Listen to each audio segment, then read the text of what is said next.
Sa Hesus nagsige na og pananghid sa iyang mga apostoles kadtong hapit na siya patyon. Ako sad mananghid sa ko ninyo pero dili ko patyonon. Karong sa dili madugay karong June to mobiya usa ko diri kadiyot moadto ko sa Amerika. Nya mabalik ko sa dili madugay ika July to. Pero di na mabalik, pasabot ana, basig ni balik na ko ngadto sa amahan. So, kasabot mo ana, giingon ni Jesus nga sa dili madugay, di na ko nyo makitaan apan sa mubong, apan sa mubong panahon, human sa mubong panahon, makita na sad ko ninyo. Galisod pa silag sabot ani sa una, mga igsoon, pero pagkabanhaw na ni Jesus, diha sila nakasabot. O labi na gining giingon ni Jesus, maghilak kamo og magminatay apan mahimong kalipay ang inyong kaguol. Naghilak gid sila og nagminatay sa dihang gipaantos o gilansang sa cross si Jesus o gilubong. Pero pagkabanhaw ni Jesus, grabe pod ang ilang kalipay hangtod karon. Usa sa mga kahulugan ani sa atong kinabuhi nga kining kasakit og kamatayon part gini sa atong panaw padong ngadto sa langit. So ayaw gyud og likay ang kasakit og ang kamatayon. Lingay mong tupad ing na ganahan kag kasakit o kamatayon ingna ko no ganahan ra ka ana ato ginang hinumduman nga sa atong pagpanaw kuyog na sa atong kinabuhi ang kasakit ug ang kamatayon. Ang kamatayon kausara, ang kasakit magsige nagbalik-balik. Pero mas nindot nga bisag kausara ang kamatayon, himuon natong kadaghan. O kung saon man paghimog kadaghan sa kamatayon, magpraktis tag patay-patay.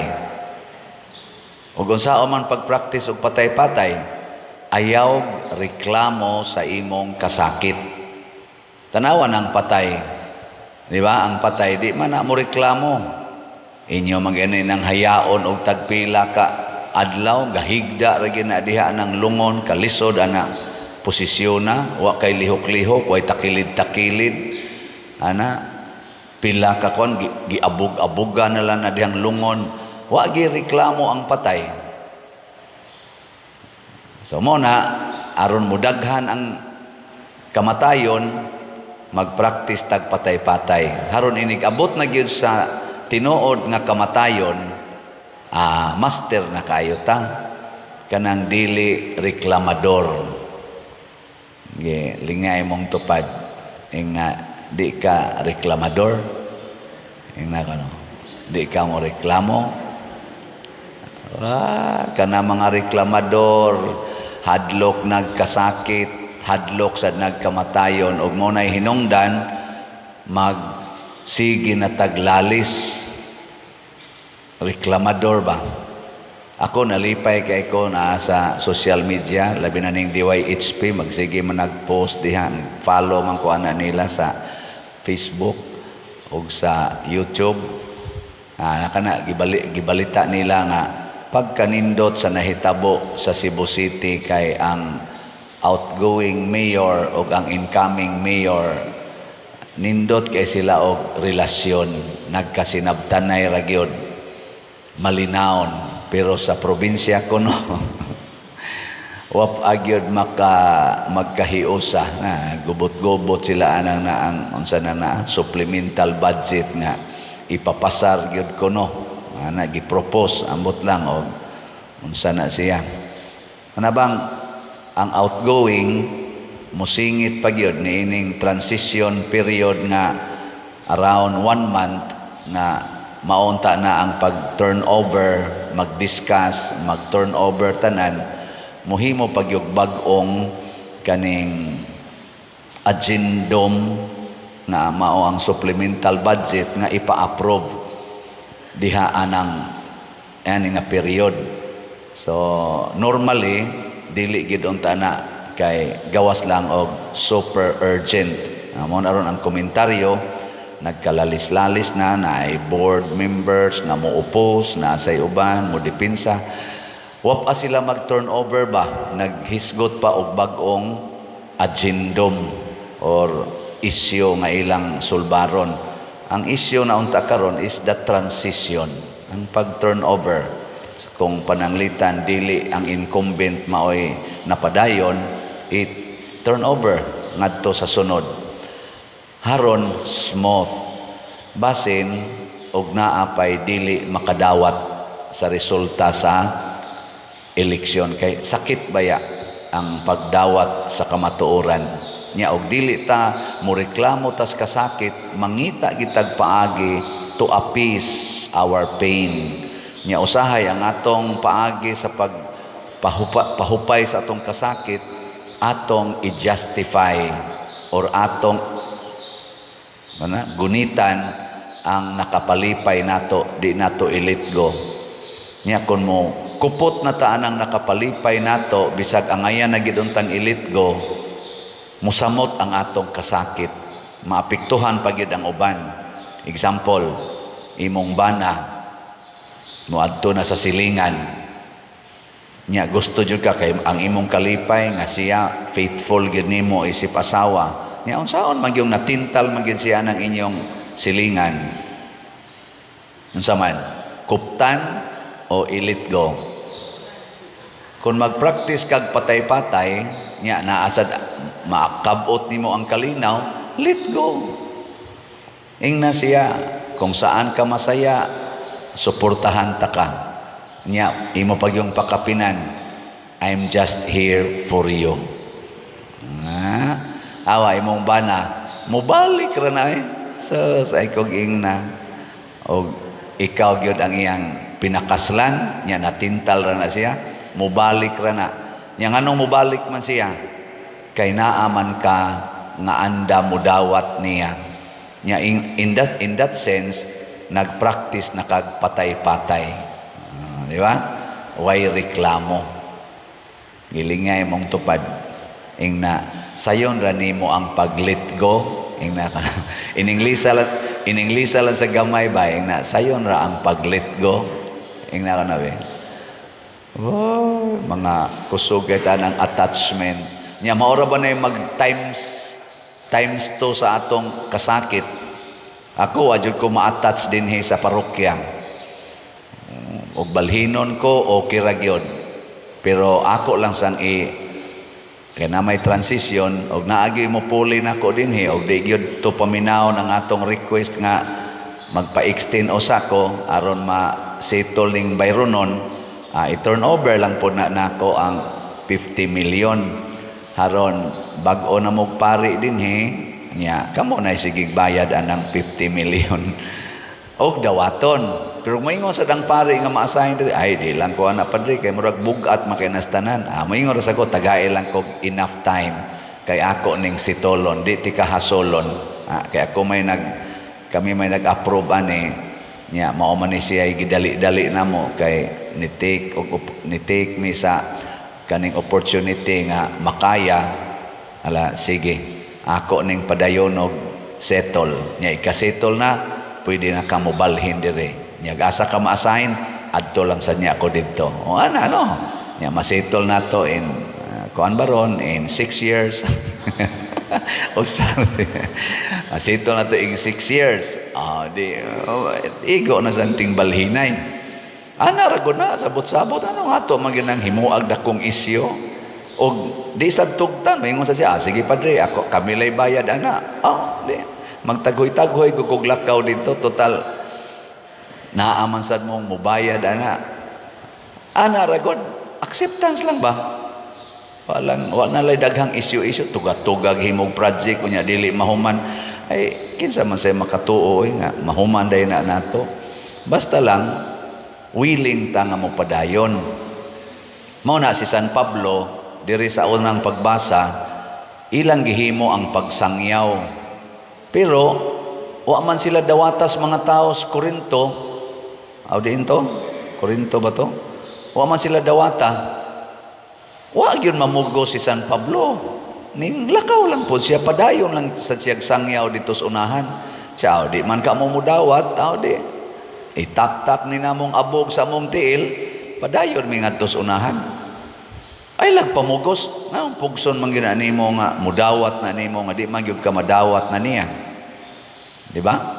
Mao na sakit man ang di ta dawaton, sakit Pero pag practice og patay-patay, dawata lang ang kasakit. Go through the pain without complain. Nya tagaan din kas Ginoo og kalinaw. Muna diri sa atong tubag sa Salmo, unsa may tubag nato sa Salmo, ang Ginoo nagpadayag sa kanasuran sa iyang makaluluwas nga gahom. Kinsa man ning kanasuran, katawhan. Pasabot ang tao nga moduol sa Ginoo ug magsunod sa iyang kinaiya, nga mudawat og kasakit ug kamatayon, maluwas. Ug unsa may timaan sa kaluwasan, matud pa ni Kristo, mubura ang atong kasakit, mubanos dayon ang kalipay. Pero magsige tag reklamo, di kita mudawat sa kamatuoran, di ta mudawat nga mapaubsanon, ang mubo nga kasakit mahimong lifetime nga agony. Lifetime nga agony. Pananglitan, di ka mudawat sa imong naong, imong yung usbon, kada nimo tan-aw sa samin, agony gina nimo. Di ba? Hangtod na gyud ka mamatay, sige ra gyud kag agony anang imong naong. Pero imong dawaton imong naong, nga mao gyud na imong naong, ikaugma, relax na ka. Kung di ka kadawat sa imong bana, nya mauli man ginas inyo, palahubog king dako, musuyo pag yun, kagot pangipon. Di lifetime yun. Kada uli di anasang pisti, ni anasang animal. Sige ra jud kag inana, balik-balik, sig balik-balik. Pero dawata di ba ikaugma na inig uli, mayingon ka, siga na sa mata. Mag-joke-joke na lang ka. Magkuang-kuang pa na nimo, magparahig-parahig pa na nimo, kagot pangipon ana. Nya masuko pa ka, dili na. Kinsa may naghatag nimo sa kalinaw ug kalipay, pagdawat niya ang Ginoo. Ingka pader, sayop man sad na pader kay kinahanglan magina nimo siya badlongon. Sige, badlonga, di ba magmaoy na bungkag na no na inyong balay. Hasta pagkablagom pa ng naong nimo, imo nang labkan, imo nang kupugan na, may magmuatras ng buangon man na. Bupay siguro, malungguan pa kasliog ana. Pero imo na siyang dawaton, muhapuha pa na, usahay makapuntos pa ka. Nga naong mao na. Ang solusyon di ay sa Ginoo, ayaw kahadlok sa kasakit, dawata, unya praktisig patay-patay, sa dili madugay, moabot dayon ang kalipay. Ang inyong kaguol, mahimong kalipay. Matod pa ni Kristo. Ako naguol gud bitaw ko nga, hapit na lang ko mularga, wa pa gyud mahurot ang slat. Ati mo ni mahurot ka ni karong kutob June 1. Ang atong SBF dag na apay 2,675 ka slots, tag 500 pesos per slot. Nya ang atong GHDP na apay 17,885 per slot. Ka slot, 100 pesos per slot. Mahurot pa ka ni kutob karong June 1, karong Domingo, di ko kasiguro. Pero mamalit mong tanan, hurot gini. So congratulations sa namalit. Pakpakan atong namalit, babe. Praise the Lord. Pero magpraktisan mong patay-patay, pasabot, di na mo mahinugon na ng inyong tag 100 pesos o tag 500 pesos, inyo nang ipalit din inigmata na ko ikaugma, igtanaw na ko, zero naman lagi ni. Mayingon din na itong accounting, ang pader, daghan kayong namalit. Pila naman lang gud ng 17,000? Di ba? Tag 100. Pila naman lang gud ng 2,000 tag 500 kajutay ra ana kun mag-practice lang tag patay-patay, kun maminaw lang gid ta sa awhag sa Ginoo. Nya unsa may mahitabo kun ato gining paliton? Moingon ba ang Ginoo nga ikaw nga ni palit mag-antos gyud ka? Karon paghatag nimo, pagpalit nimo, imbis ipalit nimo imong personal nga mga gamit, imong ipalit og slot, mag-antos gyud ka. Pero inighatag sa Ginoo og sukli nimo in a very short time, maka-amgo gyud ka nga grabiha di ay sa ibaw sa Ginoo. Ug mao nay common nga experiences sa atong mga mamalitay slots ug sa mga taong nagsunod sa Ginoo. Ang mubo, ang kasakit, mubo ra kaayo, pero ang kalipay dili masukod. Ang kalinaw dili masukod. Kay gikan na gid na sa Ginoo. Muna ako dito, mobiyahe ko dito sa Amerika karong June 2, iampo lang sa ninyo nga maayo ang dagan kay niingon masad si Kristo diri, ang inyong kaguol mahimong kalipay sa uban. Basin pag malipay ang atong mga followers dito sa adto mangkog Dallas, Texas, Houston, Texas, Sparks, Nevada, Queens, New York, Sacramento, California, Cerritos, California, Merced, California o Fresno, California. Kani mga lugar kinsa ninyo dihang dool-dool ani, hala, pag kontakay lang ta, i-message lang ko nyo din sa akong messenger kay magkontak-kontak ta dito, magkita-kita ta. Kana lang kung sayangan anang ilang kuan, kana ganing greet and meet, unsa to? Meet and greet, may nana ba nga mga terms ba? Si hi, hello lang gud, kaon-kaon, apir-apir, unya palit-palit og slot. Moro mo na yung atong kinabuhi. Pamagkita-kita niya ta diha pohon. Nya nasa ko'y isingit, nasa Hong Kong, karong June 2, moabot ko diha alas 10 sa gabi, 18 oras ko mag-standby sa airport.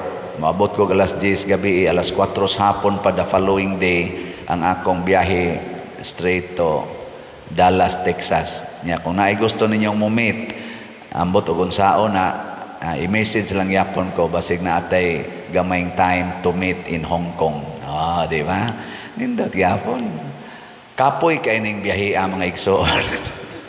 Sa tinud-anay ako karon gahuna-huna na ko patang kapuya gining biyahe. Pero mag-practice na lang kog patay-patay. Ug unsa may resulta niini wala pa ta kahibaw, pero kay sangalan man ni sa Ginoo para sa atong simbahan, di man ko mohunong sa akong ministry as priest every day, do na gyapon ni nindot nga mahimo gyapon ning kalipay ang maong kasakit. Kasakit yun on my part. Kuwang kos pahuway, kuwang sa perming gamob. Hangtod pagbalik nako dire. Gani pagbalik nako dire, na say activity ini kagabi. Mo pala pagbalik nako na dayoy activity kagabi. Ga-schedule na. Nako ambot og buhi pa baka ko ana. Pero basta para sa Ginoo, everything becomes better and best. Nang nindot kayo basta sunod gyud tas Ginoo.